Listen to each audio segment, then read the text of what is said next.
ஆச்சாரிய சாணக்கியர் சொல்வார், உன் மனதை நீ வென்றுவிட்டால் இந்த உலகம் உன்னை வெல்ல முடியாது.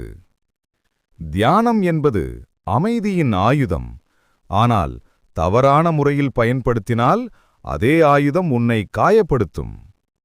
தியானம் நேரம் வீணாக்குவது அல்ல, அது உன் மனத்தை தெளிவாக்கி உன் வாழ்க்கையை வழிநடத்தும் அரச கலை. சரியாக செய்தால் அமைதி கிடைக்கும், தவறாக செய்தால் குழப்பம் வரும்.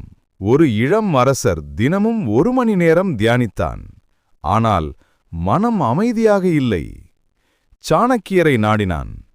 அவர் கேட்டார், நீ தியானிக்கிறாயா அல்லது தியானிக்கிறான் என்று நடிக்கிறாயா? அரசனுக்கு உண்மை பட்டு விழுந்தது. அதிக நேரமல்ல, சுத்தமான 5 நிமிடம்தான் சக்தி.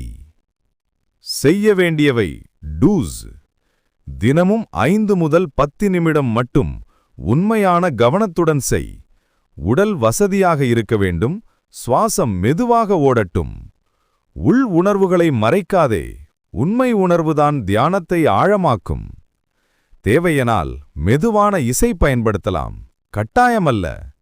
அழுத்தமான நாளிலும் 2 நிமிடம் என்றாலும் தொடர வேண்டும்.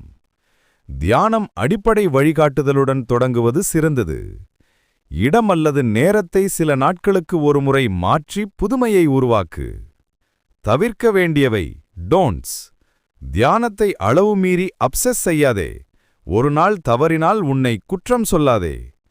தூக்கத்தை எதிர்த்து தியானம் செய்யாதே. உடல் முதலில், தியானம் பின்னால்.